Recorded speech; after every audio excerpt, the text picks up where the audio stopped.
Okay, good afternoon, and thank you for staying around for the final keynote. I know that everybody's probably getting a little tired at this stage, so we will try to entertain you as much as possible and keep it light. Can everybody hear me at the back? Okay, so I'm Paul, and my co-speaker is Gabriele.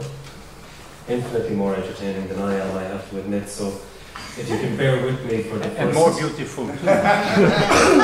Thanks for that. Well, needless to say. So we shall kick off. It's ironic, I think, that Risto, who's still sitting there, Risto said to me, I can't figure out what the title of your talk means, which is unfortunate because it's a talk about terminology and we're trying to enable on this talk. But just as well that on the second slide, I explain a little bit more about what we call synthesis. So, Georg Hegel, a man born not too far from here in Stuttgart, 500 miles or so, he has come up with this phrase here: truth is found neither in the thesis nor the antithesis, but in the emergent synthesis which reconciles the two. And this kind of cuts to the core, I think, of a lot of terminology matters, because truth isn't what we might have thought as children. Truth is a complex matter. It's about synthesizing, and with language then we find that we try to pull together different interpretations of a word and move forward in some kind of unpolished world where the terms are completely clean but they're useful to us. So if you were born in the English-speaking world, at least, you'd be very familiar with this character Humpty Dumpty. I'm not sure how that translates to the non-English-speaking world, but almost every child of 3 or 4 years of age in the English-speaking world will be fit to tell you this rhyme, and it's Humpty Dumpty sat on the wall, Humpty Dumpty had a great fall, all the king's horses and all the king's men couldn't put Humpty together again. And it's thought that this originated as a riddle, and the riddle was that because Humpty Dumpty was an egg that fell off a wall, you couldn't put the egg back together, okay? And, but that's not confirmed, but it's thought to be the case that that's where it came from. And then Lewis Carroll, who many of you will know from Alice in Wonderland, in the sequel, Alice Through the Looking Glass, Humpty Dumpty is actually incorporated into the work, and I think it's probably because it's a very useful metaphor for how language comes to be hacked together over time. So Humpty Dumpty is quoted as saying, when I use a word, it means just what I choose it to mean, okay? And I think this has great resonance for us, because when I use the word, as I shall describe in a moment, process or method or sprint or scrum master, what does it mean to me? And does it mean exactly the same thing to you? And we will argue fairly easily that they mean subtly different things. The question is the gap between our collective understandings large enough to actually want to do something about this? And we think it is. So language is central to our human experience. It's useful for communication, terminology, in art and literature, language is there. Emotion, we need language to express certainly some of our emotions, and indeed for humour. So I'll give a few light-hearted examples of the humorous aspect of language, whereby the same words can mean different things, and they're certainly open to different interpretation. So here's one example of such, from a dry cleaners, I think somewhere in the United States. So clearly they wanted their message to be funny, and you'll remember this, and when you need your pants cleaned, you go back to this place, because this is very powerful. And equally, for those interested in energy conservation, so this too shows us the powerful impact of language, okay? Taken quite literally, of course, this simply means please turn the light off. And some people will read it that way, but the innuendo works to great effect. But this imprecision is fine for these types of things, but how fine is it for us in software development? How much effort is this costing us to always talk with people about, well, what does this person do, or what exactly is your process? And we have so many different processes and so many different terms. What is the cost to us as an entire community of software developers of this imprecision? And we think that it might be quite high.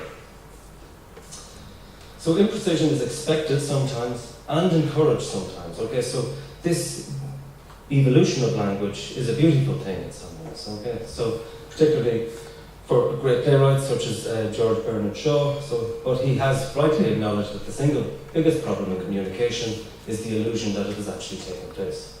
Okay, so we think we've had a communication. Well, of course we've had some communication, but it's probably not exactly what we think we have. And it's worth saying before we look at the specific examples for software that as humans we seem optimized to navigate this gap. Okay, so we seem to be very capable of blindly ignoring the fact that maybe we're not understanding each other very well. So there's this chasm, and somehow we fill this in with our silicon bar or whatever. We manage to do this, and we actually do it on autopilot. So we're not even aware that we're doing this. We need to feel that we're understanding something, and our brain fills in certain gaps to get us to there.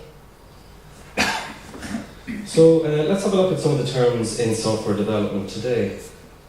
So there's no better term, I think, to start with than the software development process. Okay? So I've had arguments with people many times about what exactly the process is. And for me at least, the best definition comes from Watts Humphrey. It's the sequence of steps required to develop or maintain software. It's a sequence of steps. That's a process, a sequence of steps. Yet if we look to the Agile Manifesto, despite all the wonderful things that Agile software development has brought to us, we see statements such as individuals and interactions are valued over processes and tools. But maybe it's the case that the communication is required in order to establish the process, which is actually very important because we're working in a very complicated business. So to take an emphasis away from the sequence of steps involved in a complicated business is potentially quite dangerous and not beneficial. But again, this is down to what you consider a process to be. And it's likely, I think, that the creators of the Agile Manifesto intended this term to refer to larger bureaucratic processes. So when they use the term process, I think they're on about ISO 9000 or something like this. Okay, they're not thinking about just this sequence of steps, and so we're not even sure on a definition for the software development process that everyone in our community will stand behind, and that's not ideal. So moving on then, within the process we have methods, methodologies, activities and tasks, and so Agile software processes, we're told, are referred to as methods or methodologies. Okay, so they're no longer a process necessarily, but they're methods or methodologies. And we're told that a method supplies a framework that tells you how to go about writing software. Well, I don't know about you, but to me that sounds very much like a process. Okay, that sounds to me like a sequence of steps. So how different is a framework that tells you how to go about doing something? How different is that to a sequence of steps? I could argue with you, not very different, and you could come up with counter-arguments, and we could be here a very long time, but they are slightly different. And this extends also to the atomic components of Agile methods, which we have largely chosen to call practices. But why did we do this? Well, this somehow was going to distinguish Agile from traditional, but yet we already had language, at least from as early as 1995 and 12.07, which had a nice breakdown of a process for us into activities and tasks. And we could have just used this, but obviously, for various different reasons, we did not. So, and in any case, the term method, as those with a programming background will be acutely aware, has a different meaning to programmers again. So even to use the term method to describe an Agile software process was probably not the best selection of terms to start with, because it was basically what used to be a function in C or such programming environments. So maybe we would have been better off if Agile methods had been called Agile software development processes. We could have done that, okay? And the language would have been simpler. Maybe we think it's a small thing, maybe not. But let's delve a little bit deeper then. So for the process nerds among us, and I'm assuming some of you at least watch this US sitcom, The Big Bang Theory. So the software development process was referred to as the software development methodology. Might be better here for this. in 1982. And as early as 1963, the software development process was in fact referred to as methodology. Okay, so to describe it as a methodology isn't even something new. This is something that people did a long time ago, a very long time ago in this case. So it's synonymous at some level. So if they are in fact synonyms, then why do we need to use it to describe an agile process to distinguish it if they're synonyms? So I don't want to labour the point, but it's just to kind of open the scene, set the scene for some of the basic things in language. And even in the Agile community, they have today decided that maybe we should call this an Agile software development ecosystem. Okay, so we're now moving away from methods and methodologies, and maybe we should call it an ecosystem. So we're not sure. And even the distinction between Agile and traditional is a curious one. Okay, so sometimes people choose to call traditional plan-driven methods. Okay, and we're told that plan-driven methods are those in which work begins with the elicitation and documentation of a complete set of requirements, followed by architectural and high-level design development and inspection.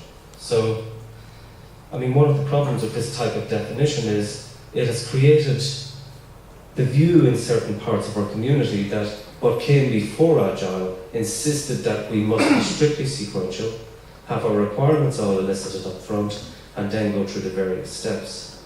As we shall see here, neither Royce, who introduced the waterfall model, nor Rook, who introduced the V model, neither of these insisted on this. In fact, in both of their works recommended iterations.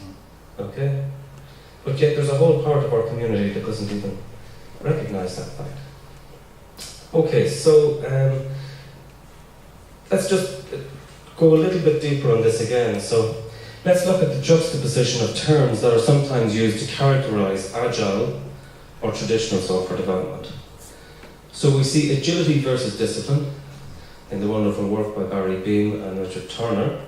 And this is a question, by the way, that I put to my students on exam papers from time to time.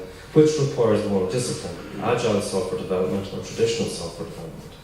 And probably the reality, certainly it's the case that an absence of defined process for agile software development may well require more discipline than a process that's actually more formally defined. So this language, even in very subtle ways, is misguiding lots of people and lots of things. And if we look to the other camp then, because you could probably largely say that Barry and Richard would be in the traditional camp, so if we look to Jim Highsmith, he tells us, well, I consider it a difference between flexibility and structure. That's the difference between these two camps. But do you not require structures to enable flexibility? Is that not what agile methods are? Structures like a daily stand-up allow us to change requirements every week or whatever it is. So actually, you need structure either way. So it seems nothing is written in stone, except maybe this. This is written in stone. Okay, so let's look at these terms. So a sprint, a cycle, and a spiral. So here's Barry Beam's spiral model. Here is the one of the more common images used to represent Scrum. And in the personal software process, Waltz Humphrey refers to these as cycles, okay, or cyclic development. So it seems to me that these are all just iterations. And the term iteration in software development was first used, I think, in the 1960s. I have it plotted here on a later graph. So, okay, is it a sprint? Is it an iteration? Is it a cycle? It's an iteration. A sprint, Schwaber tells us, is an iterative cycle of development work, so that confirms that it's some of these. And we could have actually just used the term a short iteration. And this would have meant that to the community not familiar with Scrum, and there are people not familiar with it, they would intuitively know what this is. They wouldn't need to go back and read books to understand, they would just know. And I get to wondering, what will we call an iteration next? Will we call it a revolution?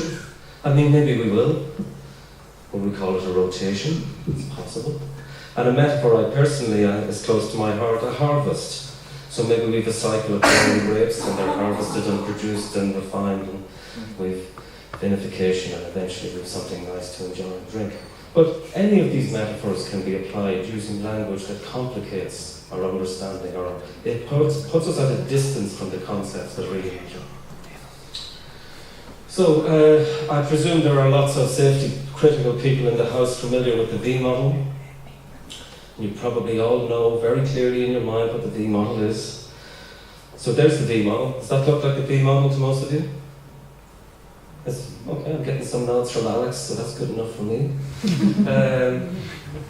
Is that the V model? That's the V model too, isn't it? Yeah. And maybe that as well. That could be the V model. So I found dozens of different versions of the V model.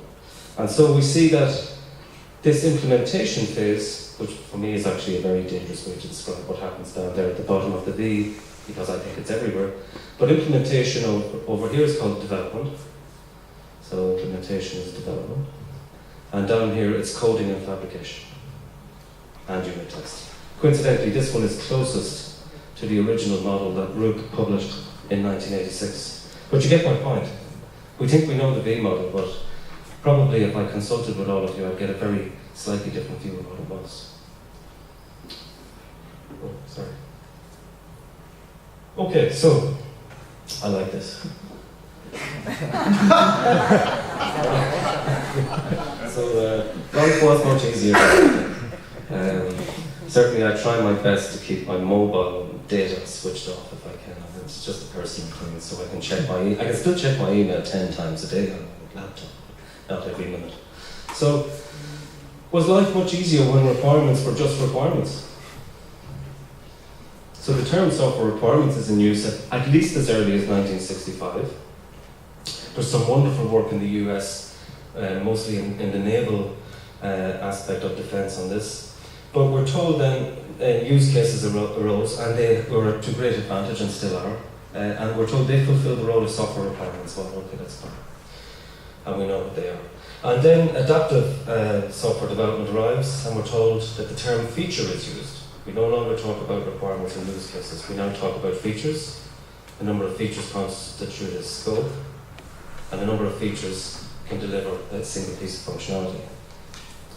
And then in Scrum, we're encouraged to use user stories for requirements, but user stories are not use cases, and you don't have to use them. Okay, it's encouraged.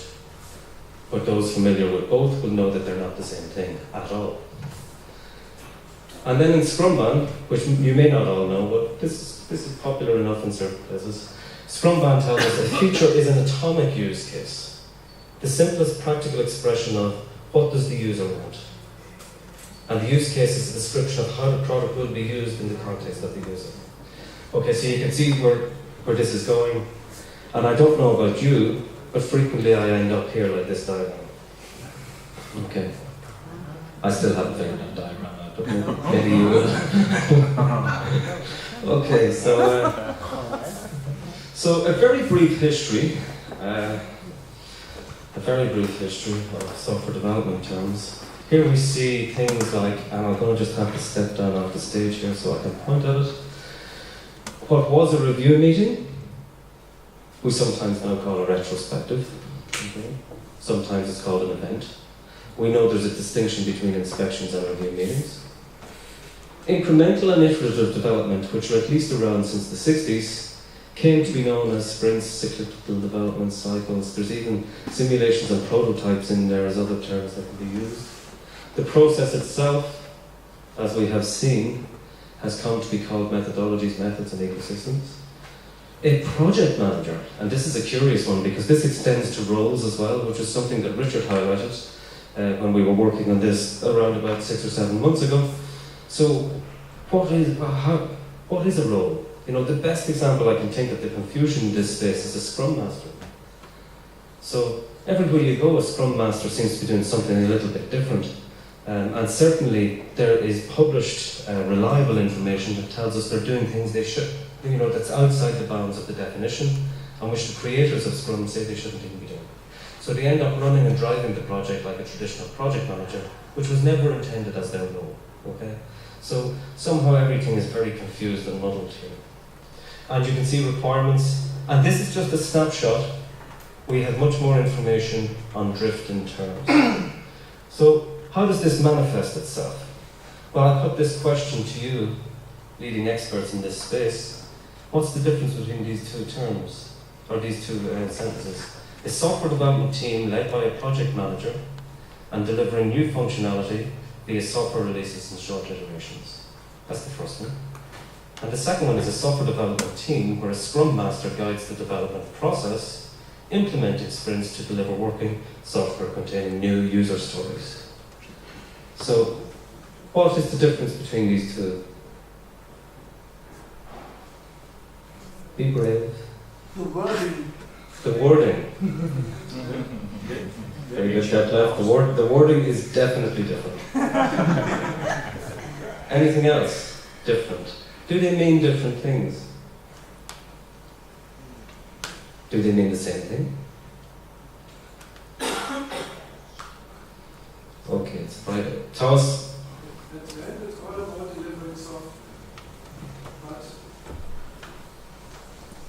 the focus of the first sentence is clearly related on software. And in the second sentence, it is a little bit fuzzy because what he's implementing is sprints on some construct, which at the end might produce working software, which, from my experience, is true for much organizations who try to become Agile. Correct.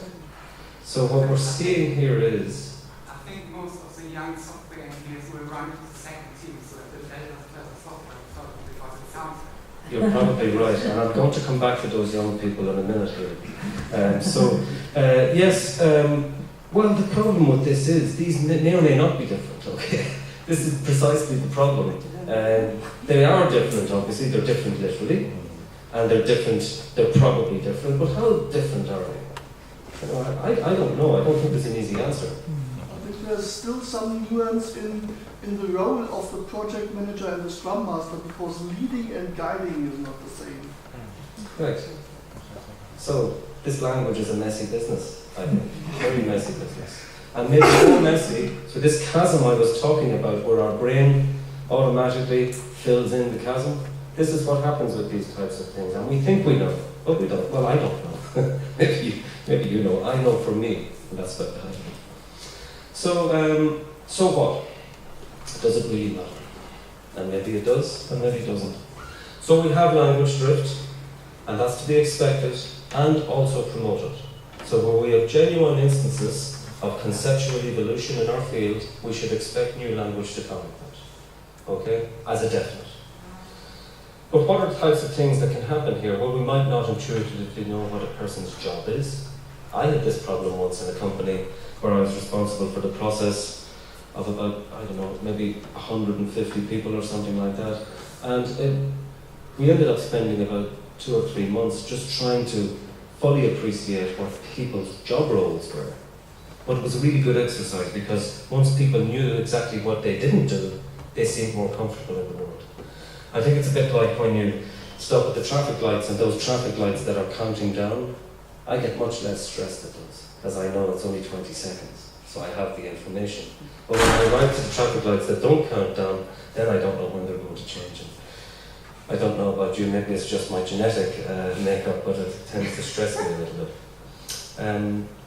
So then we have this thing with software development teams just putting processes together as a system, you know, and we don't necessarily even know how the concepts relate. Fortunately, there is a solution which Gabriele is going to talk about in just a couple of minutes. And take the example of large government contracts, of which there are many of great value, where we go out and we hire 10 or 15 different suppliers delivering different parts of a system using different terminology. Imagine the cost to that project of trying to understand how everybody works together. It can be quite high. That's a specific instance, but in my view, and we don't have evidence, I think it can be quite high. And we should say it's not the case that there haven't been efforts to try to do something about this, and a lot of good work has happened. So in the standards community, we've lots of very good glossaries, and we've lots of very good dictionaries of terms, okay, and they're excellent. And we've done an examination of 400 of them. And I'm not going to dwell on that today, but a lot of the standardization work seems to have done a pretty good job at offering good terms. But a lot of the real world of software development isn't using Okay? It's choosing not to use them. So I come back to our young people. So these young people are ruining our language, is what that says. And that's not the case, okay? So somehow we've got to all be able to communicate. And there's always a temptation, like, I guess I'm falling into the older, more dinosaur type category with each passing year. There's a temptation for me to ask, well, why didn't we just stick with process, activity and task? Why do we need practice? Why do we need method? Why do we need sprint? And all of these things. So it's not a question of that. We should expect the language to evolve. The challenge is, how do we bring it all together to be a more cohesive bunch? And the way that we've thought we would like to go about this, and by the way, we've a consortium of 6 or 8 people at the moment, including several people here. I like this quote from Benjamin Franklin: "Tell me and I forget, teach me and I remember, involve me and I learn." So for people who want to use this, we need to involve them, they learn it, they contribute to it, and somehow we bring everybody together a little bit better. So, just coming back to Humpty Dumpty before, because I like Lewis Carroll myself, but the fullness of this particular extract is really very interesting. So, the second part is, Alice asks, the question is whether you can make words mean so many different things, to which Humpty Dumpty responds, no, the question is which is to be the master. That's all. Okay? So we need to figure out, of all these possible meanings, how are we going to interpret this collectively so that we know what the master set is. And then there's the real question to be asked, and I very much hope that some of you will disagree with me because we haven't invested too much effort in this yet, but we plan to invest a lot. And we would like to hear really robust feedback if people think this just isn't worth doing, okay? So we don't want to waste our time doing something that isn't worth doing. I think it's worth doing, but I'm frequently wrong, according to my wife at least, I'm frequently wrong, so who knows? So do we bury our heads in the sand, or do we do something? Unfortunately, there are tried and tested techniques for managing terminology, and we're very lucky that one of our consortium partners is Gabriele, and she's going to talk a little bit about what other domains did to address this problem, and very successfully so. So over to you. Thank you so much. I have time. Thank you so very much, Paul, for being such a great terminology ambassador on his way to becoming a real terminology champion. Because this is exactly what we need. Don't get me wrong, you're my missing link between these communities. You know, I'm attending 7-8 EuroasiaSPI, trying to get my message through. It takes time, but now I think we're almost there. Is there healing outside? Yes, definitely, because you reached the first phase. You're feeling the pain. This pain curve is nice, not only for our clients in the medical sector. If you are aware of the mess you got stuck, or the mess which is not creative any longer in your very own language, and if you're brave enough to tackle it, here we have this curve. If you're brave enough to manage to start tackling the issue, to start with terminology management, it hurts very much in the beginning. We are just at the beginning. We were a little bit provoking your thoughts and your ideas and your fighting spirit, protesting against some suggestions or some definitions. But this is a very good phase because your language is everywhere. There is no canonical lingua franca in your industry. But the good news is it will get better pretty soon.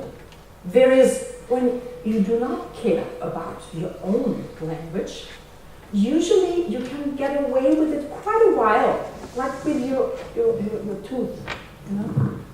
But all of a sudden, then you end up with a real pain. And then everything is already pressing. And usually there is already an accident happening. Like Sasabe-san today showed us.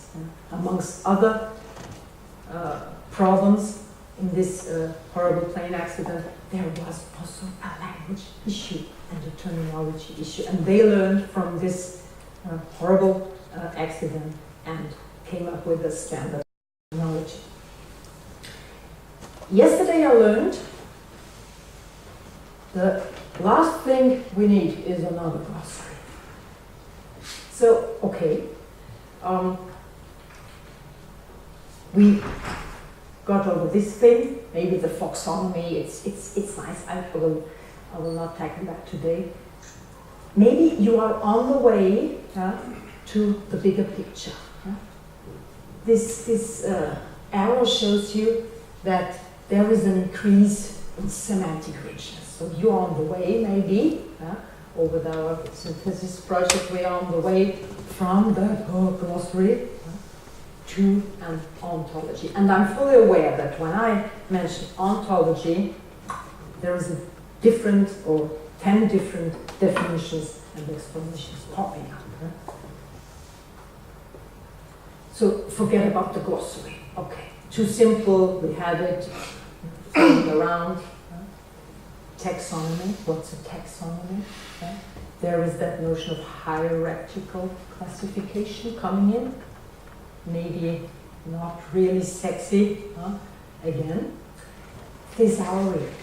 Thesauri are nice, actually. There already the multilingual dimension comes into play. You might know a lot of this European multilingual thesauri in various fields. For in our CPA world, for instance, you have this class, the classification of vocational trainings, professions. So we have there a lot of nice things which already have this synonymous. What are the relations?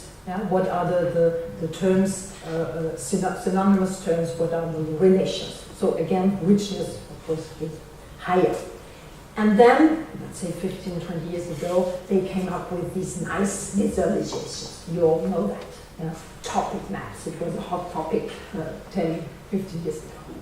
But it was the first step also to make that tangible. Because actually, what are we talking here about? Is it really about language, about terms, about concepts? What actually concepts are leading us or representing for us? It's the knowledge of your community and your industry.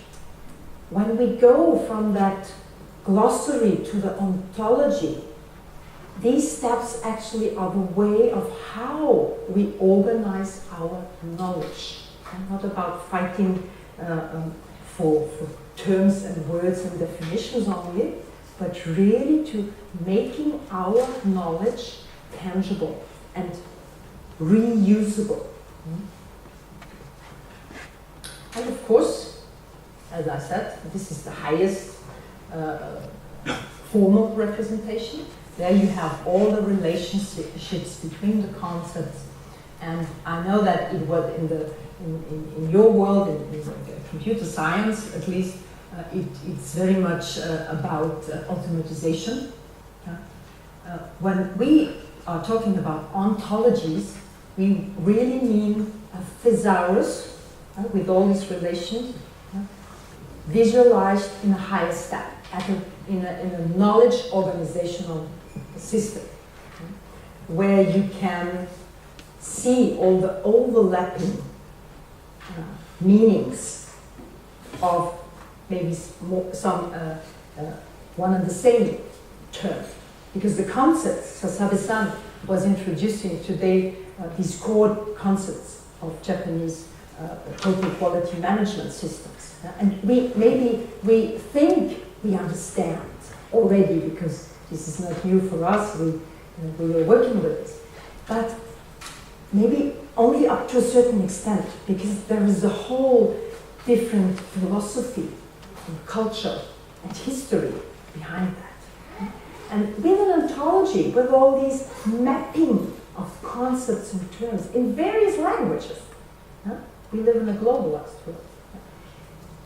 It makes tangible where are the potential risks to end up in misunderstandings, but it shows us also where are the similarities, where are the meanings, the concepts and terms in our very industry already quite similar. Where do we understand each other already, or not?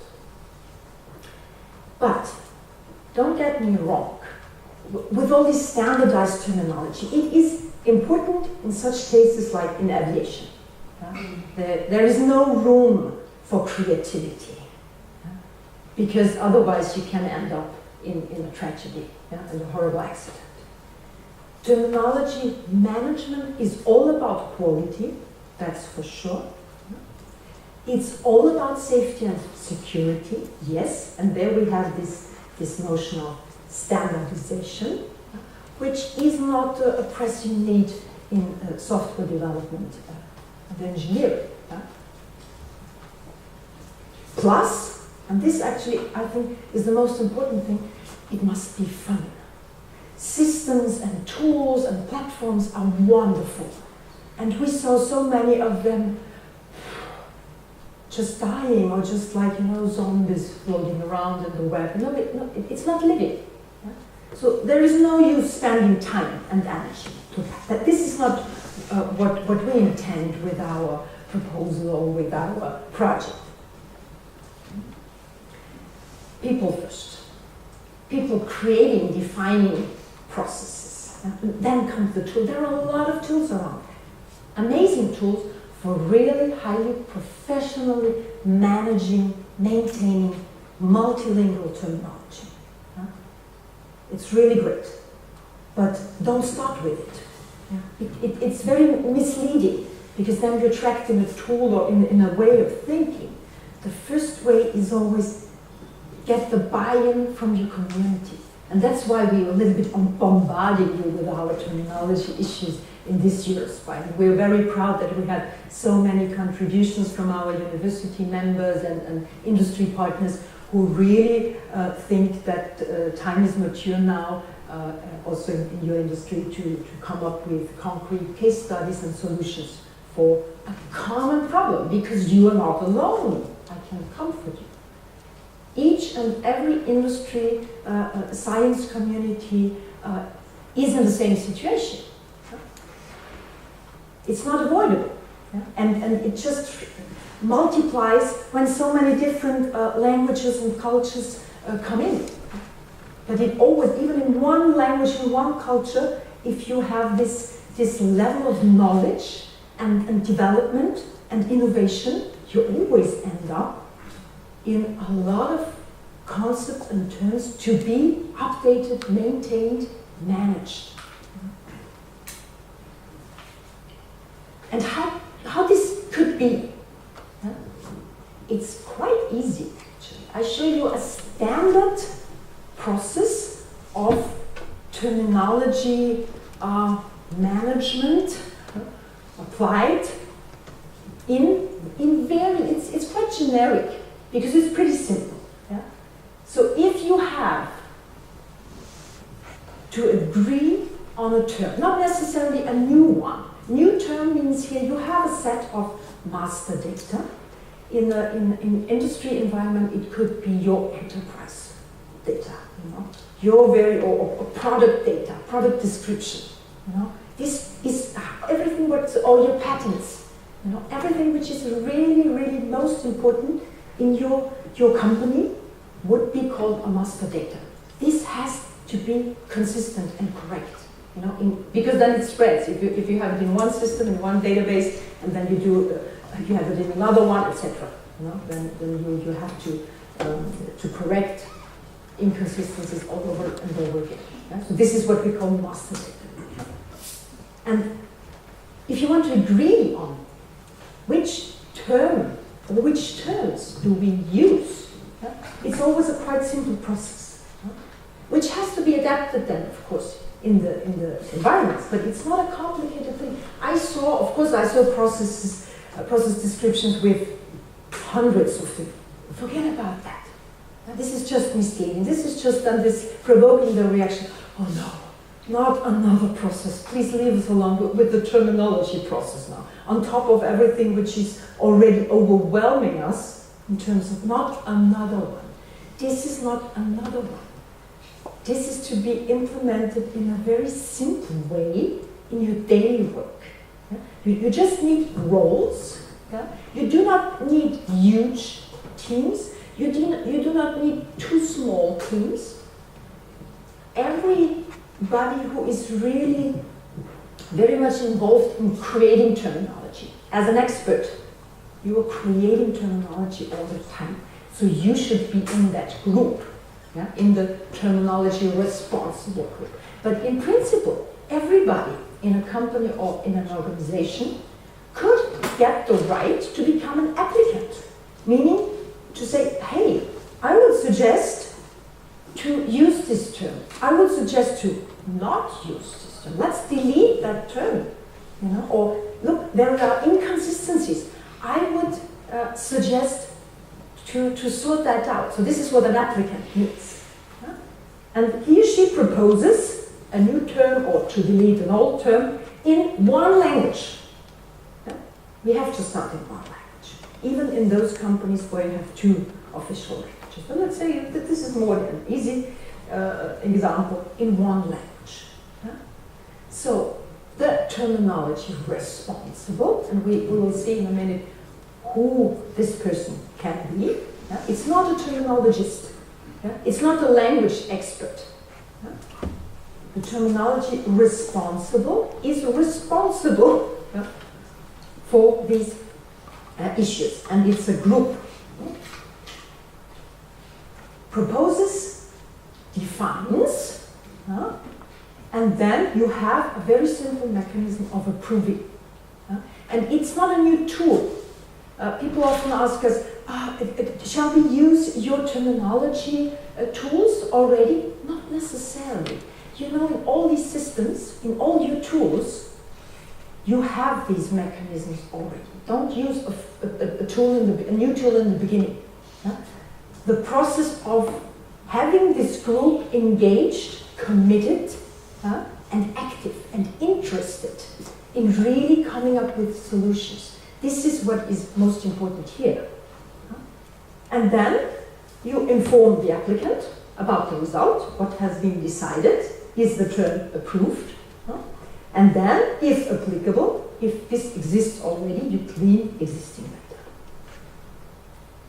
This is one language, and then you have in every, let's say as an example, if we start with core terms in English and Japanese, we first either start with Japanese language or we start with English language, and then we go to the next language.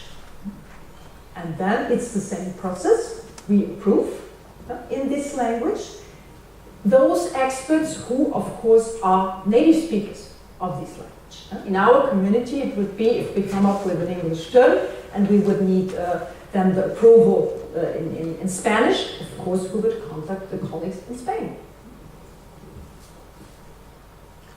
And then, and this is actually it, and then this new term or approved term is included in our set of master data. And here comes the role, as I said. If you stick to these quite simple rules, if you make that clear, who has the right to approve? Does it need to be a trained person, which usually is better than to allow everybody to suggest new terms? Then you have the responsibles. Usually you have, as I said, from all the various departments. Yeah? So the experts themselves, guided by those terminology responsible who have already a terminology training. And this is it actually. Yeah? And this is my main takeaway message. It's not only about our project with, wow, creating a cool ontology for software engineering terminology. Yeah? It's about taking the risk of misunderstandings and incorrect and inconsistent terminology serious. There are fatal errors. You know? And it's quite easy, if you're committed enough to tackle the problem and to make use of the experts you have already in your community, then actually it could be a very nice new contribution to safety and security. Thank you very much.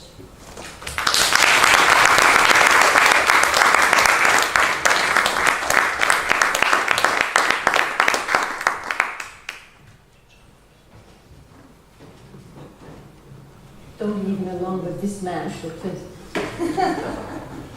I don't know what to say. I hope there are questions. One hand is up. Two hands are up. Wait a second, please. This is why I have to climb the walls.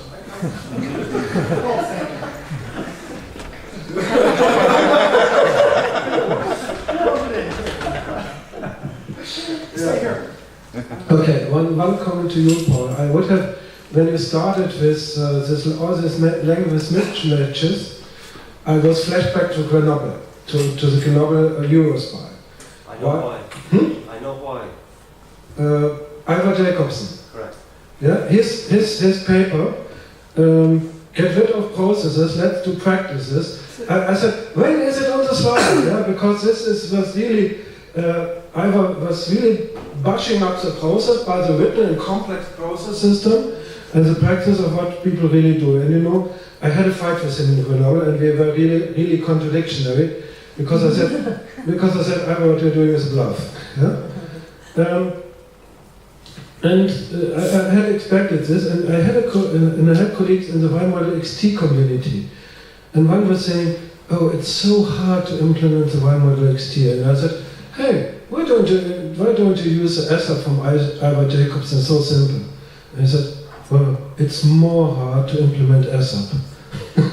Yeah, so because the components are so simple, but to apply them in a real organization is more hard work to get the highly complex Y-Model XT on the run. So this was a surprising answer, but it was boom, because this guy was an expert. And the next one for Gabriele, do you consider the thing of power in language? What I think what the Agile people did is they founded some type of a religion. And this religion was covered by a language with which mostly far away the project manager returned to a Scrum Master, the requirement returned to a user story. So get away from the language, from the other people, form a known community, from a known color, make a scratch into the common language of IT people in order to establish some type of power for people who feel they are cool, they are hip, they are really good. So do you consider that this plate of power is sometimes the terminology is dealing with? Anybody get that? I'm not. Can everyone hear me? Yes? Yes. So, if I'm not mistaken, Ivar Jacobson's keynote in Grenoble dealt with the topic of fashion in software engineering. There's probably plenty of people. Yeah. This is pink socks. Yes, I will remember.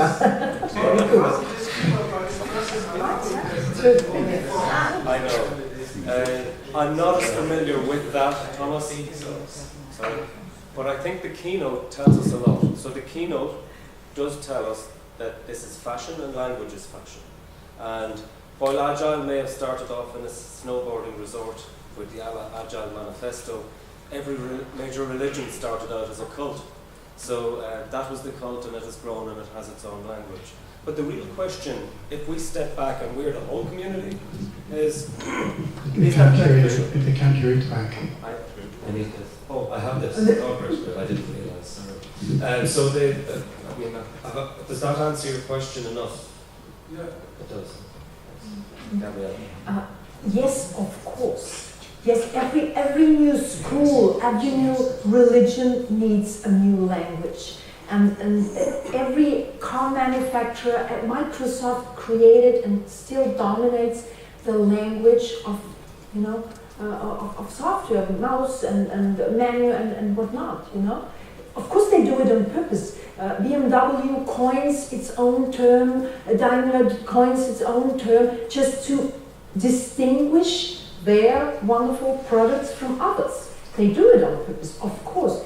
But this is actually a good argument for comparing and for making communication possible. Because a user, a client, might get very confused, because for us it's a blinker, you know, and not all the, you know, how the manufacturers call it. Yes, yes. So it's the more I think it's important that we deal with this disturbing variety of diverse designations, meaning the same, or is there something different? I think it makes communication easier, and it's fun also to compare. Yeah? What is this fashion all about? Is it about pink suits, or is that a real innovation? Yeah? Is the Scrum manager really different in his role and function than the usual project manager? So just to add to that, imagine the real benefit to practitioners. So as a practitioner, sorry Bristol, we'll give you a second. As a practitioner, you're sitting there and you're working away in your company and you're fighting all the forces that involves, including time and money. And every year there's several new approaches with new language. And you're trying to figure out how does this marry with what I already know. And if you have an ontology of everything and the concepts in the language, then you can go and refer to that and you can see exactly how this new proposal sticks with that. And this allows us to move along much more efficiently as new approaches emerge. Okay. When reading your slides and seeing your slides, came to my mind that you are speaking more with pictures and graphics and logos and so on. So when you may have, let's say, 200 words and 400 logos and so on, so that should we this taken into account somehow so that we don't maybe need words? Quality is there, was there, with some logo and so on. This is also so that. So, do we need a new language, by the way, in this terminology work, or should we have a terminology and logo? Funny, because Ivar Jakobsson has been part of development of this graphic notations in software, and so that. Oh yes, the icons and symbols, and it's so culturally dependent. There are even ISO standards for pictograms. Mm-hmm. That's a good one. I have to admit, I hadn't thought about it, but I'm going to have to reflect on that for a second. Thank you. It is a too long distance. Yeah. Come. I take over. No. You're an old man. No. Okay. You're young. You're young.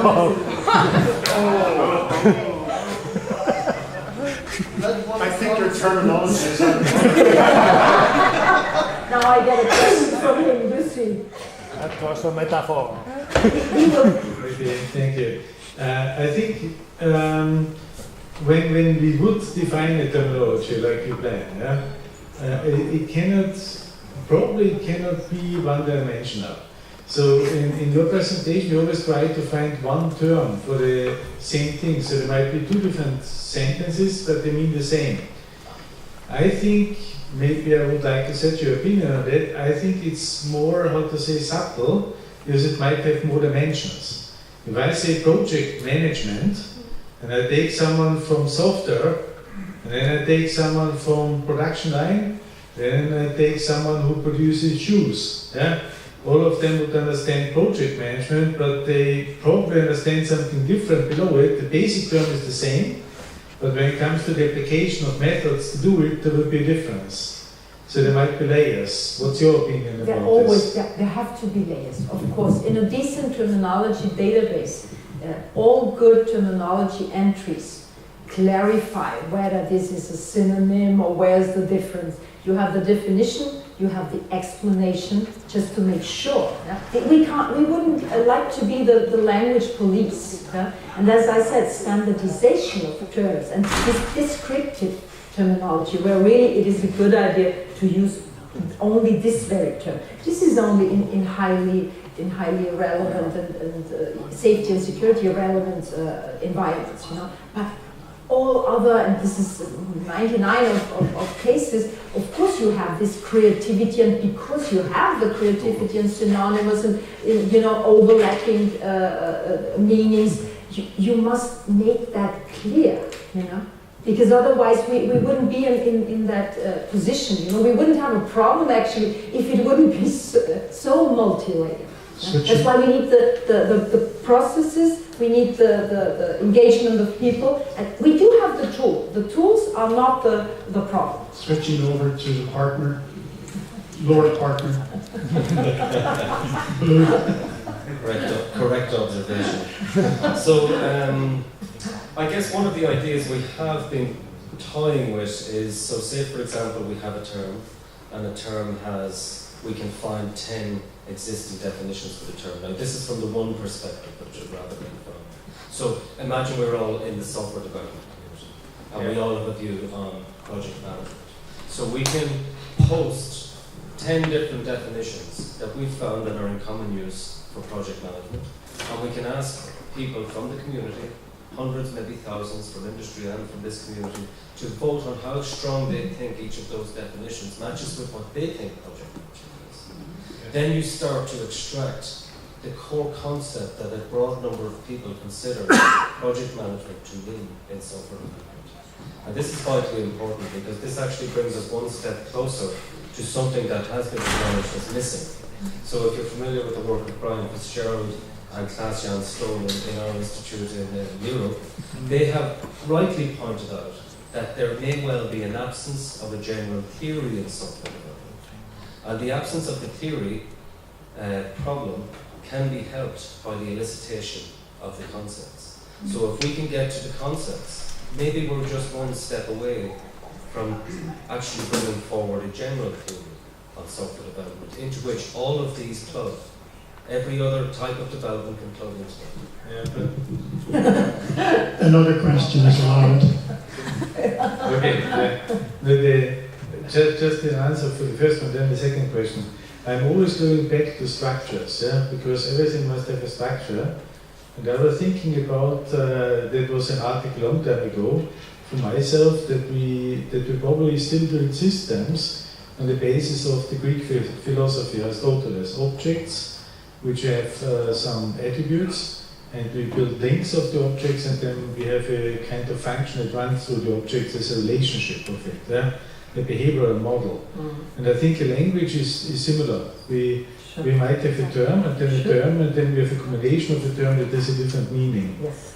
And therefore, I agree with you with this essence, but still I'm missing that maybe a model here is project management. That's an interpretation of this in this field, and maybe I can create different combinations. But another observation in my life, when I go with one term from one country to the next country, even if you correctly translated it, it's understood differently in some respect. Okay, just a funny story, and then your opinion on that. I need the Funny story? Okay, good. Okay, good. The funny story is the big German company planning a project for 3 years with a lot of requirements, probably 8,000, which they just software, which they hand over. And supplier is somewhere in Asia. I'm not mentioning one country because I don't want to hurt anyone. And in the Asian country, the thing was split in releases, like we have heard. And each release was about every 4 months. There was a major release. And normally we had 1 month in between, every month a minor release, but the major release every 4 months. They understood the project as a release. The Germans understood the project to be the total of the requirements. The Germans always asked them, how far are you? All is green. right? But the problem was that the first release probably only covered 9% of the requirements, and the Asian reported, our project is successful, we have covered everything, right? The only problem is they always were delayed and shifted requirements, so after half of the time, and the Asian side, everything was green with each delivery, and on the German side, the OEM started to beat the tier 1 because too little was developed. Yeah? But and the best was, because the project was only seen as a 4-month project on the Asian side, they had the rule that only a project that is longer than 6 months, it needs a quality manager. Okay. I think this is quite typical that we overlook, or we tend to overlook, the basic terms. It's very wise in a multinational, multilingual context to really make sure that the basic concepts and terms are understood.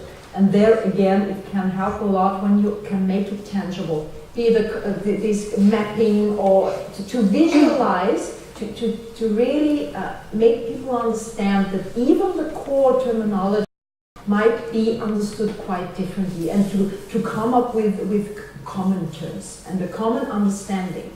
And I think here we have a long tradition of and good practices in our communities in various industries where you really can reach amazing results. The bell's going to go off. The rabbit is going to go down the hole. like in Carol. The rabbit's going to go off. Thank you very much.